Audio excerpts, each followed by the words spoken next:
Hello. What do you want? I'm going to talk about sidemount today.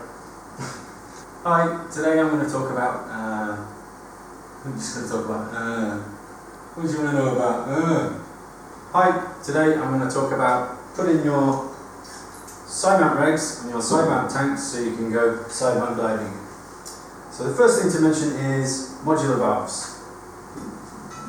You should only really ever be diving with conventional scuba tanks for side mount if you really have no other option.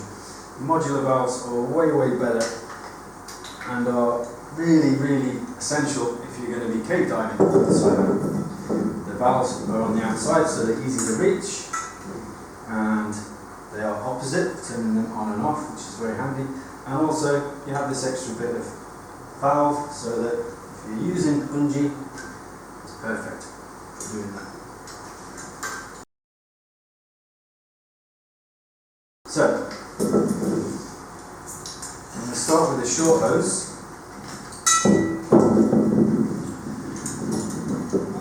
And the first thing I don't do is just grab the reg and just put it straight on.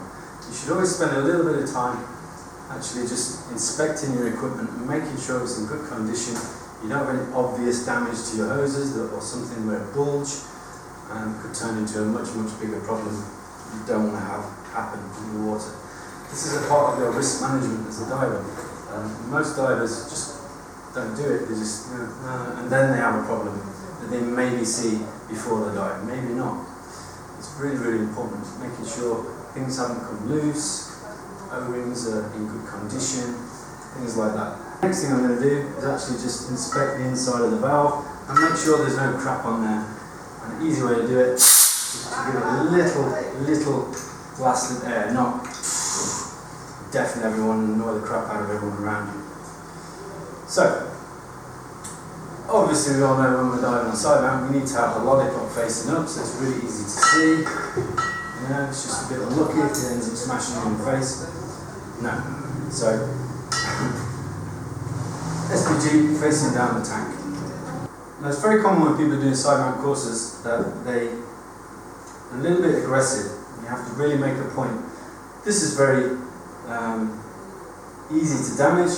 The barrel is very easy to damage, so you need to really line it up as straight as you can and just be really gentle. Maybe even go back a little bit until you hear the thread kind of give into the place it's supposed to go, and then you can really gently screw the valve on. If you have any kind of resistance at all, just stop, undo it, start again. Because if you do cross-thread the valve, you've got to replace the actual valve, you've got to replace the barrel. It's time consuming, it's expensive, it's annoying. So screw it in, and you just want it finger tight. And then another thing that I do before I pressurize it is the swivel O-rings are pretty small, pretty delicate, and when it's pressurized they're working really hard. So, and they tend to fail probably the most often out of most of your scuba gear. So what I do, I don't have it like this because I find that just a bit annoying. So I'll always turn this to the outside, make sure this is nice and straight, and then I'll just pressurize it, turn it on, turn it off. When you learn to dive, you're taught to put your SPG facing down, facing away from you, facing the edge of the tank in case the glass shatters into everyone's faces all around. This is absolute crap, just subject of another video. There is a good video out there by Now Dive TV, Danish UTD agency, and they go through that. So maybe I'll do a video on that one day. But it's just rubbish. These things have overpressure valves, a lot of them, and actually if you turn the tank away from you, turn the valve, turn the SPG away from you when you turn it on, the overpressure is on the back, so it's actually now more likely to hit you in the face. Maybe take your eye out, which is, depends how much you like your eye. So, turn it on, turn it off again. Now what I want to do is I want to slowly and as controlled as I can purge the second stage while I look at the SPG and I'm looking for it tracking down nice and evenly all the way to 0. I don't want it to be jerking as it goes down. A lot of dive professionals will tell you, most dive professionals have got this story as a common occurrence, which is, you take your customers out, you ask them how much air have you got, they tell you, I've got 160, and then, yeah, cool. And then 10 minutes later, how much air have you got? Oh, I've got 160, and that's crap. So you go over, you bang the SPG, and it goes poof. So this is really the reason why you're doing this. And the reason is, either you've got water that's gone into the regulator, and it's gone here, which is a dead end, so nowhere else to go. So it's corroding the inside of the SPG. But actually, more likely what's occurred is the filter in the first stage is clogged up a little bit because you've got crap in the tank. And that's a really bad sign of a dive centre that's not really looking after their compressor. So, really quick, really simple check. Another video I could probably do is about the red zone and the reasons we have a red zone and reason not to go into a red zone. Obviously, it makes a lot of sense to have do not go below this bar, but if you're at 5 meters, 6 meters, and you've got 50 or 40 bar of gas, you've actually got a lot of gas to get yourself up to the surface. Now, we want to instill good practice on divers, obviously, but one of the reasons why you have that red zone is because SPGs are calibrated to be accurate in a certain range, and that's the top end.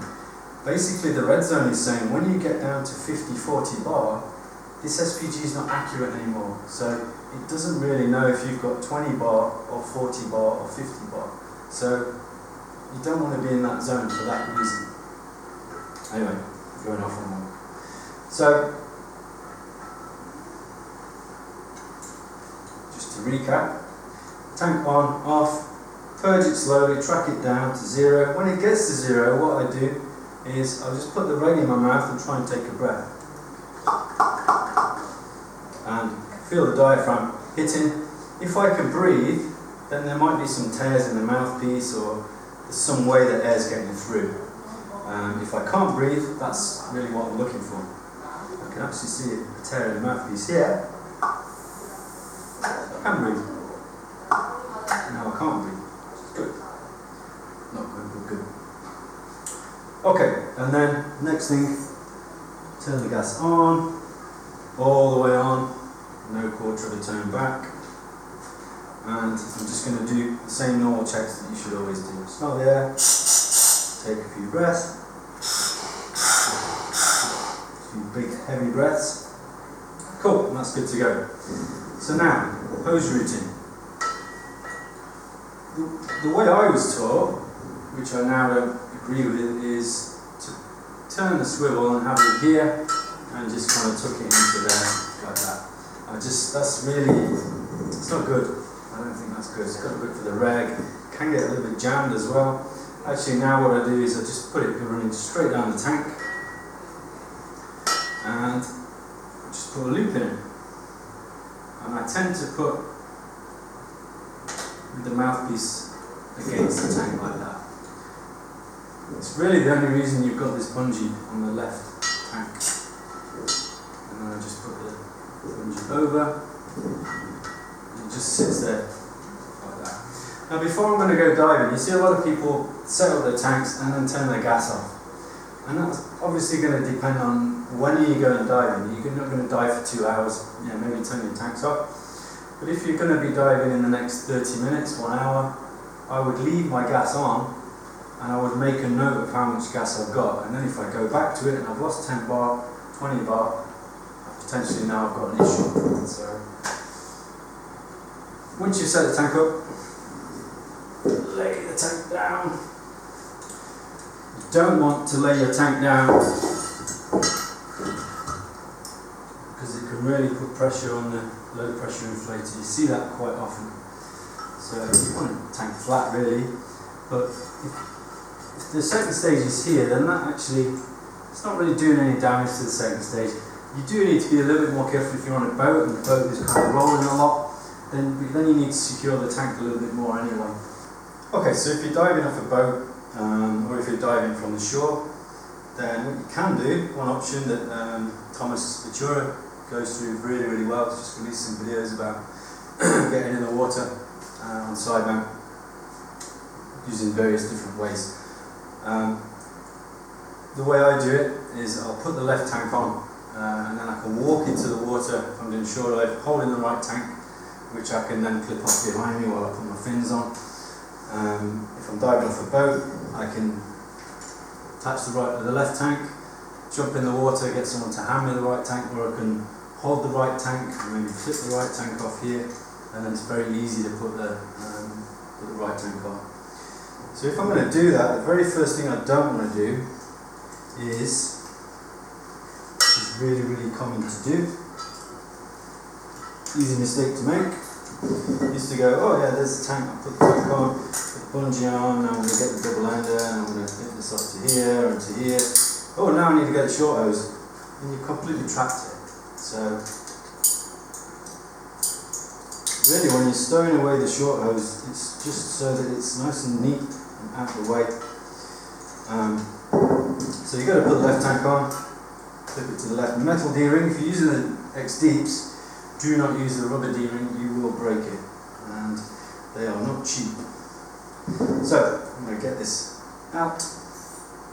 Let's pretend that I've already done a full check.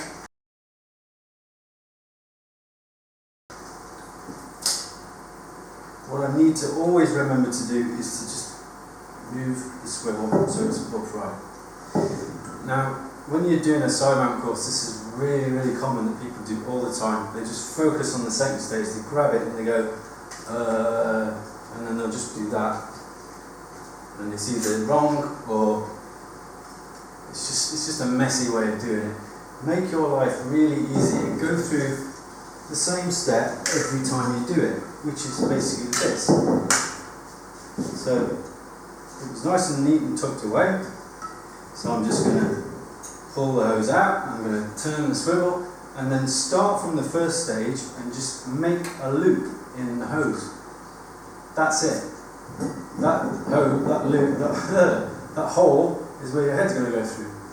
This bit, if you've got an elbow, it's going to shift this way, and it's going to shift this way. So you start here, and now you orient the reg where you want it. Okay, so now the mouthpiece is facing me. Now I get the bungee out of the way.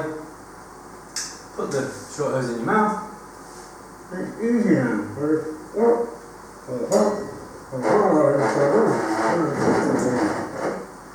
So that's ready. And then now you can go through the next stages, which is, if you want to, you can put the bungee on. You don't necessarily have to if you're going to be walking in using the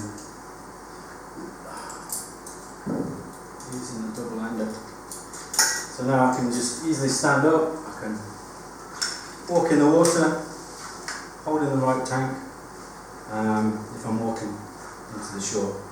And then in the water, already got the reg here, put the reg in, I've got my mask on, so now I can unclip the double ender and I can either put the bungee on or the bungee is already attached. Really easy. Same goes for taking the short hose off. Don't just do this, it's horrible, especially with a mask on as well.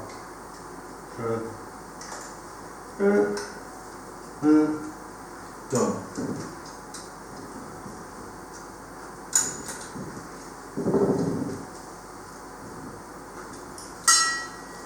Okay, so that's pretty much the short hose, the left tank. Move on to the long hose on the right tank. Okay, long hose. So, right tank, long hose. First thing I'm going to do again is just inspect the regulator, make sure there's no damage or corrosion.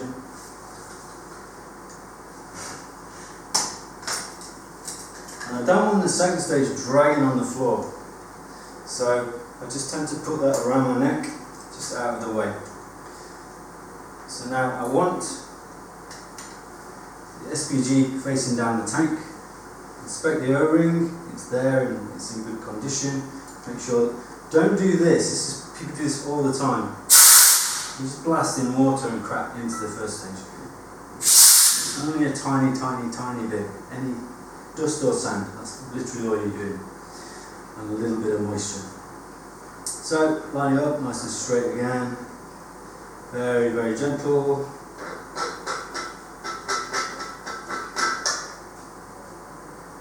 Nice and straight, finger tight, and again with the SPG I get that facing outwards, turn it on, turn it off.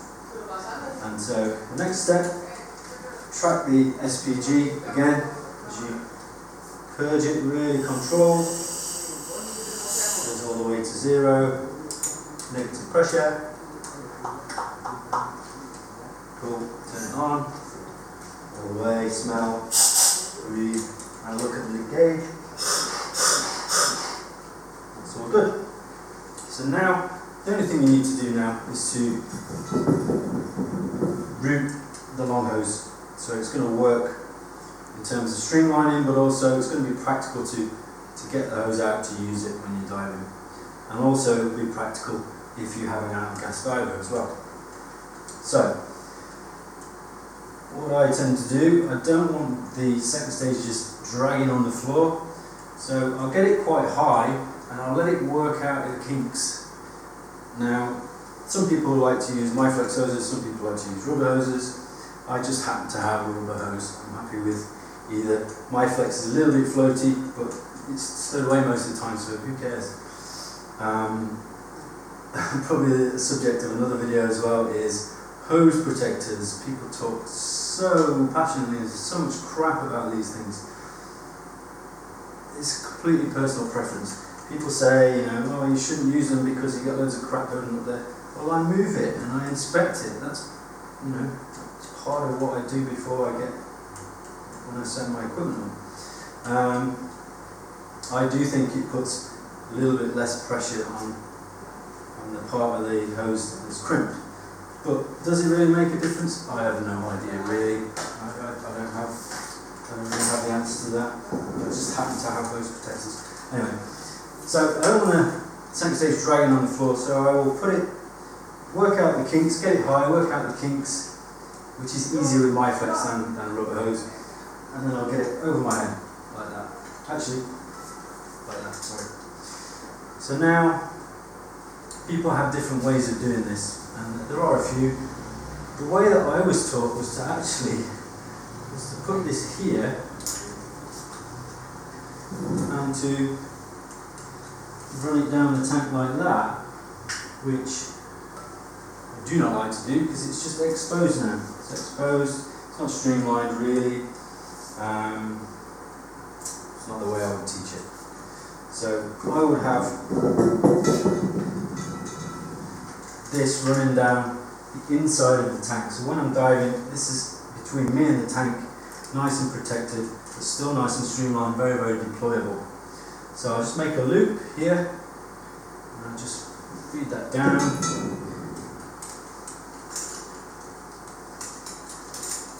Into here. And I'll try and keep this a little bit away. There's no way that's going to get caught when I pull this out if I need to. Now you might find that there's a bit of a kink like that. You can just grab the hose and kind of move it around until you get it where you want it to unkink it. So, two choices really from here. You can either go back on yourself and you can have it so it's going to be like that, or you can actually just keep going and do two of these, so it's going to be like that. Because you're only going to have it like this until you get in the water, and then you put the tank on. Once you're all sorted out and you're going to pull the long hose, so you're going to wear it, you're going to pull this loop out anyway to get it around your neck. So it's only really for stowing away the hose before you're going to go diving. So to me, either way is absolutely fine. I use both depending on how much of autopilot I'm on the day. But let's do it this way. So put a loop here, and you will have to make quite a big loop, because what you want to happen is, so you can can stow away the mouthpiece there. Just get it nice and neat. Okay, so if we get in the water, right tank is either holding it or it's clipped off, or somebody's going to pass it to me on the boat. So here, and again, I'm going to bungee. The dry suit is there. Dry suit's there. Then I've got to reach and pull that one loop, and I just by habit I tend to just reach down the first stage and just get that nice and down again. Nice and down again. Makes no difference. Makes no sense. And again, get the mouthpiece the right orientation. You can move this a little bit if you need to.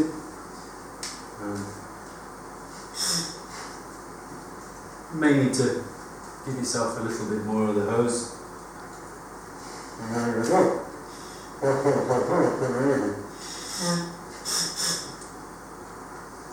Okay, so at the end of the dive, you maybe want to clean up your right cylinder. Obviously, this is very dependent on conditions and where you're diving as well. If I am going to clean up the right tank, obviously put the short hose in, remove the tank, make another loop.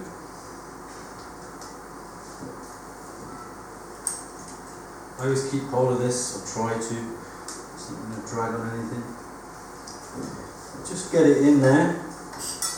It's really not neat. And then I can remove the bungee, undo the clip. Now I can bring the tank around, and I can neaten this up much more. A real kink in that. And that's kind of as much as you would need on the water to then hand back up to somebody on the boat, or have the tank so that you're walking out the shore.